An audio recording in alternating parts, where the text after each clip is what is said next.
Hello friends, आज हम लोग वास्तविक संख्याएं और उनके दशमलव प्रसार को देखेंगे कि किसी वास्तविक संख्याओं का दशमलव प्रसार होता क्या है और क्या उसके आधार पर हम किसी भी संख्या का परिमेय और अपरिमेय होना सुनिश्चित कर सकते हैं। तो इसी कड़ी में इसका जो पहला उदाहरण है वो है क्लास 10/3, 7/8 और 1/7 के दशमलव प्रसार ज्ञात करना। अब सवाल एक दशमलव प्रसार हम ज्ञात क्या करेंगे, तो हल के तौर पे अगर हमारे पास 10/3 है तो हम ये कर सकते हैं कि ये लाइक इट। अब हम देखें, अगर इसको भाग देते हैं दशमलव प्रसार करने के लिए हम लोग क्या करते हैं, भाग देते हैं, लिखते जाएंगे, सॉरी 9, फिर 1, फिर आएगा 0। तो इस तरह से हमारा आता जाएगा। और अगर हम देखें तो हमारे पास 1 बचता चला जा रहा है, रिपीट हो रहा है, तो इसके आगे हम लोग डैश डैश दे देते हैं। दूसरे सवाल की तरफ नजर डालते हैं। 7/8, 8 से हम लोग 7 में भाग देते हैं, नहीं लगता है तो 0 पॉइंट देंगे तो यहाँ 0 आएगा। 8 7 जा 56, 8 8 जा माइनस करेंगे 6 आएगा, फिर 0 देंगे। 8 7 56, फिर यहाँ पे 4 आएगा, 0, 8 5 40, इसके 0 बचता है। तीसरे सवाल को हम लोग लेते हैं 1/7, 7 से 1 में भाग देते हैं, पॉइंट दिए, फिर 3 आया, फिर 0 दिए, 7 4 जा 28, 7 चौक 28, 2 आया, फिर 0, 7 दूनी 14, फिर 6 आ गया, फिर 0, 7 8 56, फिर 4 आ गया, फिर 0, 7 5 35, फिर देखिए 5 आ गया, फिर 0, 6 7 49, फिर 1 आ गया, यानी यहां के बाद फिर यही आ गया। इस आधार पर क्या लिखेंगे, तो हमने दशमलव प्रसार को देखा कि जब भाग देते हैं, किसी के नीचे 1 बच रहा है, किसी के में 0, कोई 1, तो इस तरह से इसका दशमलव प्रसार हम क्या लिख सकते हैं। शेष में क्या आ रहा है, भाजक क्या है, भाजक हम उसको कहते हैं जिसे भाग दिया जाता है, और भाज्य हम उसको कहते हैं जिसमें भाग दिया जाता है, और भाग देकर जो आता है हम उसको भागफल कहते हैं, और नीचे जो बचता है उसको हम शेषफल कहते हैं। ये सारे बेसिक चीज है, लेकिन हमें ये देखना है कि क्या हम इसके दशमलव प्रसार के आधार पर अगर 0 आ गया तो पूरा पूरा तो कट गया, रिपीट किया नहीं, दोबारा आया नहीं, लेकिन ये आते रहेगा, ये भी आते रहेगा, और इसके आधार पर क्या किसी वास्तविक संख्या का परिमेय और वो परिमेय होना हम सुनिश्चित कर पाएंगे कि नहीं। सवाल यही है। तो अब सवाल ये आता है कि जब हम भाग देते हैं तो भाग देने के बाद शेषफल 0 हो सकता है। दूसरा है, उसको देखिए। अब आप देखिए 2-3 चीज अब इसके बगल में लिखते हैं। ये बेसिक है, कंसेप्ट क्लियर होना चाहिए। 10/3 को हम लोग लिख सकते हैं 3.3.3 dot dot dot dot, clear है। इसको हम लोग लिख सकते हैं 7/8, 0.875, और डॉट डॉट नहीं देंगे, इसमें लगे 0 बच रहा है, तो ये आगे रिपीट नहीं कर रहा है। और तीसरा है 1/7, ये आया 0.142857 डॉट डॉट डॉट, यानी इसके बाद फिर 1 से स्टार्ट हो जाएगा। ये 3 चीज हमें आए भाग देकर। अब यहां समझिए कि अगर ये डॉट डॉट डॉट है, यानी नीचे बचता जा रहा है, कुछ ना कुछ रिपीट करता जा रहा है, तो ये क्या हो जाएगा, किस प्रकार का दशमलव प्रसार का नाम हम क्या दे सकते हैं, ये समझिए। और नाम देने के लिए हम लोग क्या करेंगे, इसको भी देखना है। देखिए इसका नाम है, सबसे पहले मैं आपको बता दूं कि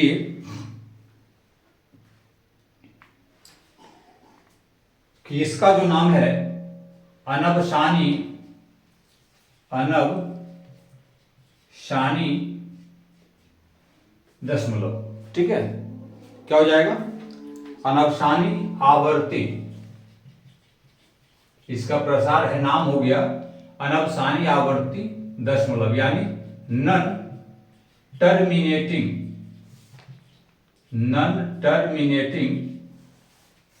रिकरिंग, ऐसा होता है, नन टर्मिनेटिंग रिकरिंग।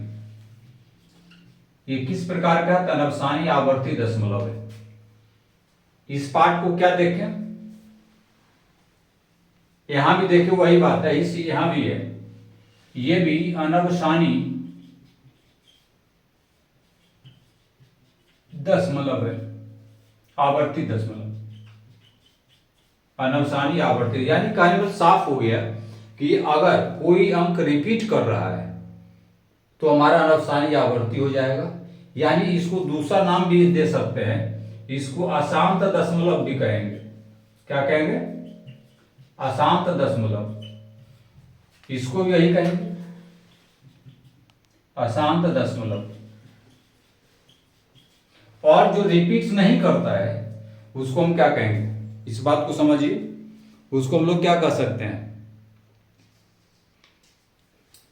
इसको कहेंगे टर्मिनेटिंग। जो शांत है उसको कहेंगे आवर्ती दशमलव, अवसानी आवर्ती दशमलव, अवसानी आवर्ती दशमलव, यानी टर्मिनेटिंग रिकरिंग डेसिमल है। और दूसरा नाम इसका देंगे तो ये होगा शांत दशमलव, ये आ गया, ये शांत दशमलव हो गया। भाग देना है, समझना है। अगर रिपीट करता है कोई अंक, जैसे यहां देखिए रिपीट कर रहा था, ये 3 3 3 3 आते जा रहा है, यहां वही बात है, यहां के बाद ये रिपीट करना शुरू हो गया। इस प्रकार के दशमलव प्रसार का नाम अनबशानी आवर्ती दशमलव या अशांत दशमलव, यानी ये शांत नहीं है, शांत तब होता है जब जीरो नीचे आ जाता है। अब सवाल है कि इसमें कौन परिमेय है और कौन अपरिमेय है, इस चीज को हम लोग देखेंगे। और इसको देखने के लिए सबसे पहले हमें कुछ ये भी चीज समझना है कि अगर जिसकी पुनरावृत्ति आती है, इस बात को समझिए, जिसकी पुनरावृत्ति आते रहती है ना, तो हमेशा अपरिमेय होगा। क्या होगा, अपरिमेय। और जो जिसमें मतलब आने की क्षमता नहीं है, वो आई रिपीट कर ही नहीं सकता है, तो हमारा परिमेय हो जाता है। ये दो चीज समझने वाली बातें थी और हमें उम्मीद है कि आपको ये समझ में आया होगा। और इसी के आधार पर कुछ और चीज हम देखते हैं। अब एक चीज यहां पे और देख लीजिए कि यहां पे एक सिंबॉलिक कोड भी होता है। जैसे अगर मैं कहूं कि अगर ये हम 3.3 पर ऐसा दे दें एक तरह का, और यहां पे इसको अगर हम 0.142857 ये दे दिए तो ये झंझट खत्म हो गई। यानी 3 आते रहेगा और इसका मतलब कि इसके बाद 1428757 आते रहेगा। ये बातें समझने की चीज है। थोड़ा सा इसको नीचे जूम करके दिखा देते हैं, देख लीजिए। तो लिखन व्यस्त है, तो ये हमें पड़ जाएगा। और ये सिंबल याद रखिएगा, इसको क्या कहते हैं, ऐसा देना है जहां से रिपीट करेगा, जिस अंक से रिपीट कर उसको ऊपर ही बार ब्रैकेट दे दीजिए, ये वाला रिकरिंग जो होता है।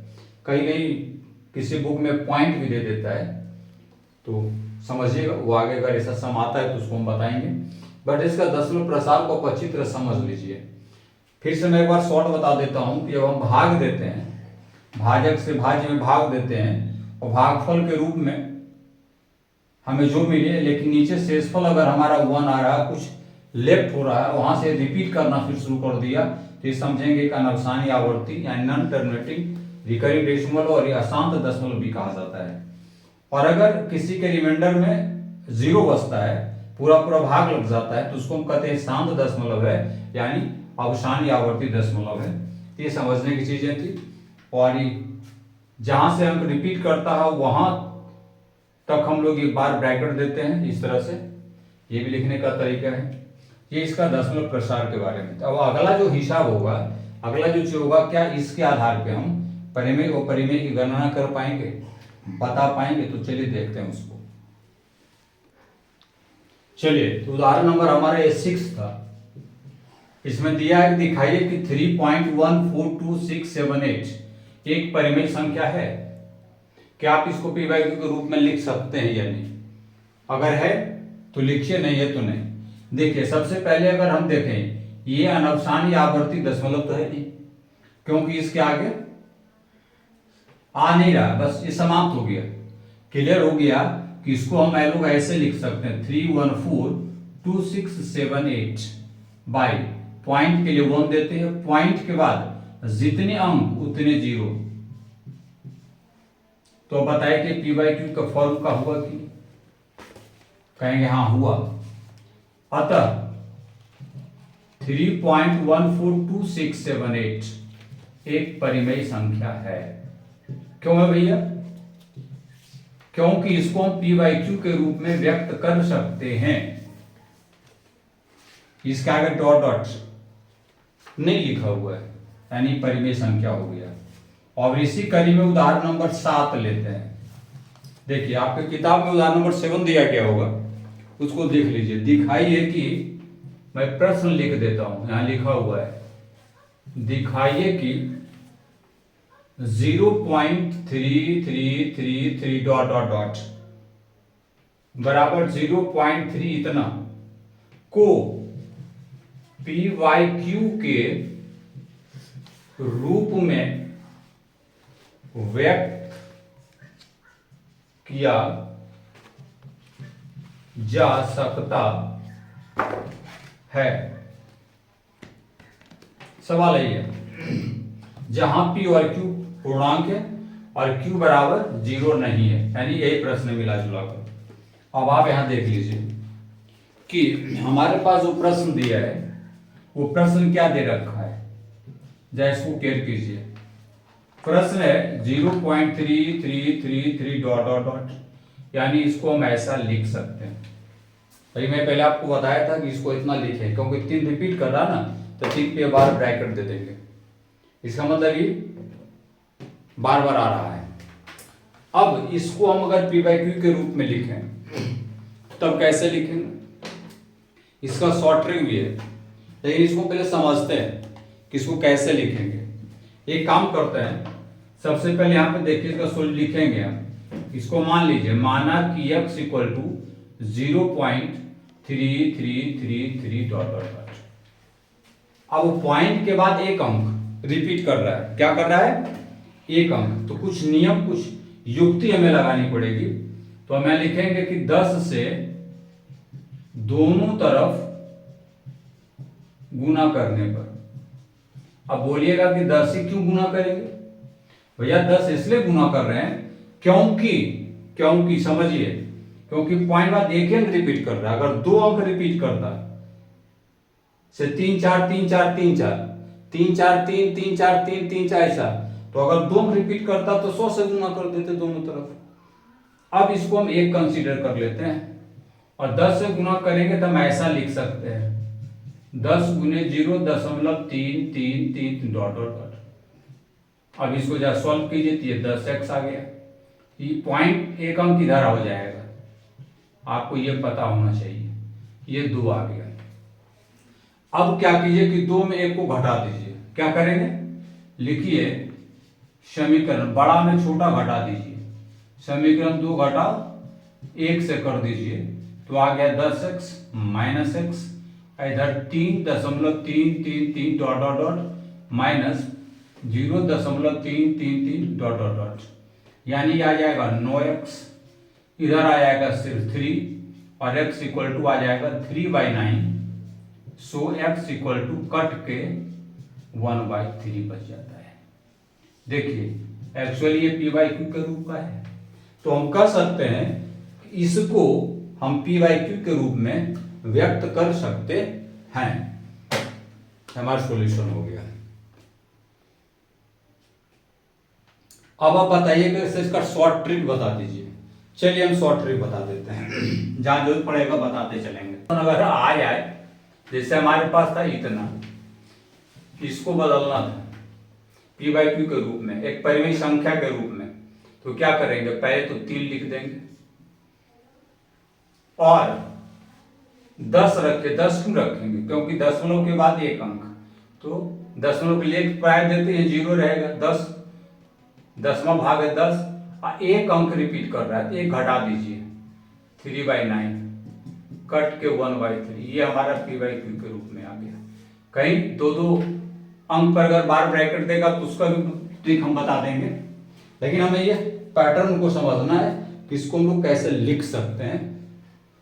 आई होप आपको समझ में आएगा। बहुत ही लाजवाब सवाल है ये, ऐसे आपको बनाना पड़ेगा और इस तरह के प्रश्न से आपको रूबरू होना पड़ेगा जब हम एक्सरसाइज की तरफ जाएंगे। अब हम उदाहरण 8 को देखेंगे कि हमारा बुक में उदाहरण 8 कैसा दिया हुआ है। तो अब हम उदाहरण 8 की तरफ बढ़ते हैं। उदाहरण 8 हमने यहाँ पे लिख रखा है। देखिए प्रश्न कहता है दिखाइए कि, यानी आपको बताना है कि 1.272727 यानी डॉट डॉट भी है इसके आगे, हमने छोड़ दिया, इक्वल टू 1.27 27 है, 27 के ऊपर बार ब्रैकेट को p/q के रूप में व्यक्त किया जा सकता है, जहां p और q पूर्णांक है और q नॉट इक्वल टू 0 है। अब सवाल ये है, अभी इसके पहले हमने बताया था आपको, अगर वहां पे ध्यान दिए होंगे तो बिल्कुल। चलिए तो सबसे पहले लिख लेते हैं डॉट डॉट डॉट, इतना दिया हुआ है, इसको मानते हैं। केयर कीजिएगा, माना कि x equal to 1.272727 dot dot dot, यानी 2727 आते जाएगा। ये कैसा दशमलव है, तो अनवसानी आवर्ती दशमलव है। क्या है, अनवसानी आवर्ती दशमलव, ये समझना है। अब यहां पे समझने वाली बातें थी,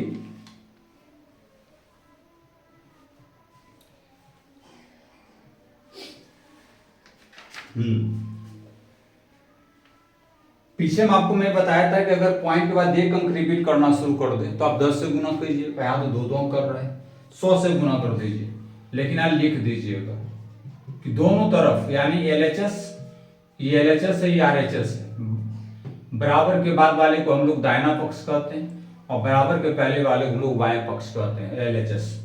दोनों तरफ 100 से गुना करने पर कर दीजिए 100 गुने x, 100 गुने 1.272727 डॉट डॉट डॉट, ये आ जाएगा 100x इक्वल टू, अब पॉइंट या 2 0 तो पॉइंट इधर जाएगा 2 अंक, ये हो जाएगा 127.272727 डॉट डॉट डॉट। इसको आप 1 कंसीडर कीजिए, इसको 2।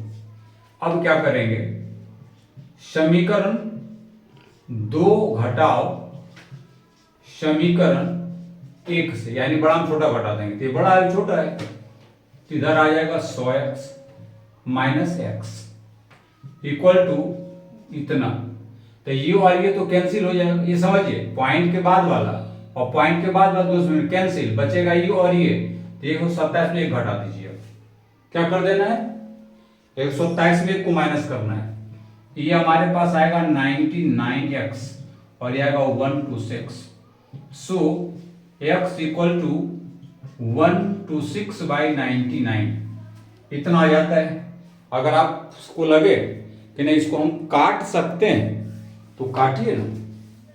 कैसे, 14 नमा 26 से 11 नमा 99, यानी मिला जुला के हमारे पास आ जाता है x इक्वल टू 14/11। अब इसको आप कंसीडर कीजिए कि हमारे पी बाई क्यू के फॉर्म का है, हाँ है, हम व्यक्त कर सकते हैं। तो ये लिखने का तरीका हुआ। अब बोलिएगा कि सर ऐसा क्या, बस एक चीज ध्यान देना है कि जितने जीरो पॉइंट का अगर कोई डिजिट है, नंबर है, तो उसको हम लोग मल्टीप्लाई अगर जीरो के साथ करते हैं, जितने जीरो होंगे तो उतने को राइट साइड भागता है, और भाग देंगे तो बाएं तरफ भागेगा। ये समझने की चीज है। तो बेसिकली आई होप इसको समझ गए होंगे। अब आगे चलते हैं, इसका ट्रिक देख लेते हैं, क्योंकि मैंने इस तरह के सम में पीछे में भी ट्रिक आपको बताया था कि इजिली हम कैसे पकड़ सकते हैं, कैसे लिख सकते हैं। हमारे पास दिया हुआ था 1.27 ऐसा, यहाँ पे देखिए ये लिखे थे बोथ आर इक्वल। तो अगर ऐसे सवाल हैं तो इसमें क्या करेंगे, पहले आप 127 लिख दीजिए, और जिस पर ये ब्रैकेट नहीं है, बार ब्रैकेट ये वाला, तो एक पर नहीं है तो एक को घटा दीजिए, और ये कितना होगा 100, और उसमें एक ये वाला एक अंक घटा दीजिए, क्या हो जाएगा 126/99, काट देंगे तो फिर भी यही आएगा। देखिए ये आगे, तो ये हो गया कि किसी भी अंक को हम कैसे लिख सकते हैं, लेकिन फॉर्मल तौर पे हम ऐसे बनाएंगे, इसको समझेंगे कैसे होता है। तो इस तरह के सवाल में कोई परेशानी नहीं होगी, हमको जहां तक उम्मीद है, और अगर दिक्कत होगी तो फिर हम बताएंगे। चलिए अब इसी प्रकार से हम अगला प्रश्न की तरफ चलते हैं। चलिए उदाहरण नंबर 9 की तरफ चलते हैं। दिया दिखाइए कि 0.235353 ऐसा ये रिपीट करता हो, और रिपीटिंग कहां पे है, ये रिपीट कर रहा है 3/5 को पी वाई क्यू के रूप में व्यक्त कर सकते हैं, जहां पी और क्यू पूर्णांक है और q is not equal to 0 है। तो सबसे पहले तो हम लिखेंगे कि माना कि x इक्वल टू 0.235 फिर 35 फिर 35 डॉट डॉट डॉट, इसको आप कौन कर लीजिए कंसीडर।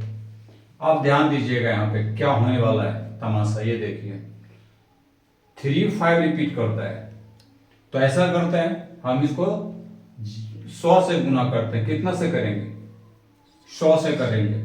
लिखिए दोनों तरफ 100 से गुना करने पर ऐसा, तो करेंगे 100 into x equal to 100 into 0.235 dot dot dot, क्या आ जाएगा 100x, और पॉइंट 2 उधर भागा 23.5 35 ऐसा आते जाएगा, ये समीकरण 2 हो जाएगा। अब आप क्या करेंगे, लिखिए समीकरण 2 घटाओ समीकरण 1 से, पैटर्न सेम है, तो ये हो जाएगा 100x माइनस एक्स, और ये 23.535 फिर 35 डॉट डॉट डॉट माइनस, ये आएगा 0.235 डॉट डॉट डॉट ऐसा। तो ये हमारा आ गया 99x, 100 में एक दिया तो 99x। अब यहाँ देखिए कि 23 तो रहेगा, 5 में 2 घट जाएगा तो ये 3 आ जाएगा, और बाकी शून्य हो जाएगा ये, इसलिए x इक्वल टू हम लिख सकते हैं इतना y99, कि नहीं लिख सकते हैं, लिख सकते हैं। बोलेगा सर ये कैसे होगा, होगा सही से देखिए, ये बच जाएगा 5 में 2 3 और बाकी सब 0, पॉइंट को हटाएंगे तो हम लोग इसको लिख सकते हैं 233/990, क्लियर है। और इसको हम लिख सकते हैं पी बाई क्यू के रूप में, क्या हो गया ये पी बाई क्यू का फॉर्म आ गया है, तो इसका आंसर यही है। फाइनली हम इसको ये लिख सकते हैं। बोलेगा सर इसका शॉर्ट ट्रिक कैसे होने वाला है, तो देखिए कैसे होगा, इसका शॉर्ट ट्रिक देख लीजिए। शॉर्ट ट्रिक में सबसे पहले सारे अंकों को लिखिए आप, जैसे 2 3 5, चलिए हमने लिख दिया। किस पे रिकरिंग नहीं है, इस पे नहीं, 2 पे नहीं है तो 2 को माइनस कर दीजिए। पॉइंट के बाद 3 अंक था यानी 1000, और उसमें 10 घटा दीजिए। कितना घटाना, 10, क्योंकि इस पे रिकरिंग नहीं है, तो पाएगा देख अंक कितना कितना आ गया 233/990। आया कि नहीं आया। तो बस ये समझने वाली चीजें थी, और ऐसे प्रश्न एग्जाम में आएंगे। बड़ा अच्छा है, ये कंसेप्ट आधारित है और ट्रिक आधारित है, आपको जैसा पसंद हो जैसा लगे, बट एग्जाम में थोड़ा सा इस ढंग से लिखिएगा तो 4 चांद लग जाएंगे। एक प्रश्न और है इस उदाहरण में, उसको भी देख लेते हैं। उदाहरण 10 क्या कहता है, 1/7 और 2/7 के बीच की एक अपरिमेय संख्या ज्ञात कीजिए। सबसे पहला सवाल ये है, उदाहरण 10 है। अभी तक हमने प्रीवियस क्लास में सीखा था कि किसी दो परिमेय के बीच संख्या के बीच हमको परिमेय संख्या निकालना। यहाँ पे दे दिया गया इस तरह का, और हमको बोला जा रहा है कि वो परिमेय अब निकालिए। तो सबसे पहले क्या करेंगे, 1/7 को हम लोग क्या लिखते हैं, 0.142857, ऐसा हमने भाग दिया है 1/7, 7 से हमने भाग दिया था, यहाँ आया और इसके बाद फिर से 142 स्टार्ट हो जाता है, इसलिए हम रिकरिंग देते हैं ऊपर में। ये आ गया, और ये जब आ गया तो हम इसको और कर सकते हैं ना, कि अगर हमें 2/7 लिखना हो तो 2 × 1/7 कर देंगे, तो क्या आएगा 2 × 0.142857। और जब मल्टीप्लाई कीजिए देखिए क्या आता है, ये आ जाएगा कितना 417,528, 0.285714 आया कि नहीं आया। और जब ये आ जाएगा तो इसके बीच में अब आप निकालिए, इसके बीच में कितने नंबर हो जाएंगे। आप कल्पना नहीं कर सकते कितने नंबर को हम उसमें लिख सकते हैं।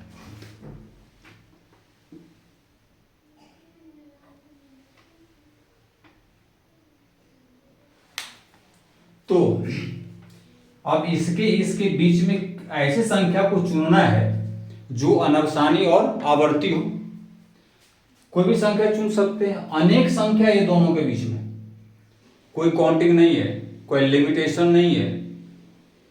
एक अपरिमेय निकालना था, कुछ भी चुन लीजिए। जैसे अगर हम चुने ये दोनों के बीच, इसके बीच, तो एक परिमेय संख्या हमके चुनना है। एक अपरिमेय संख्या अगर हम चुनेंगे तो क्या चुनेंगे, चलो भैया मैं चुन देता हूं। मानो ये आ सकता है, नहीं आ सकता है, इसमें ये आ सकता है, ये आ सकता है,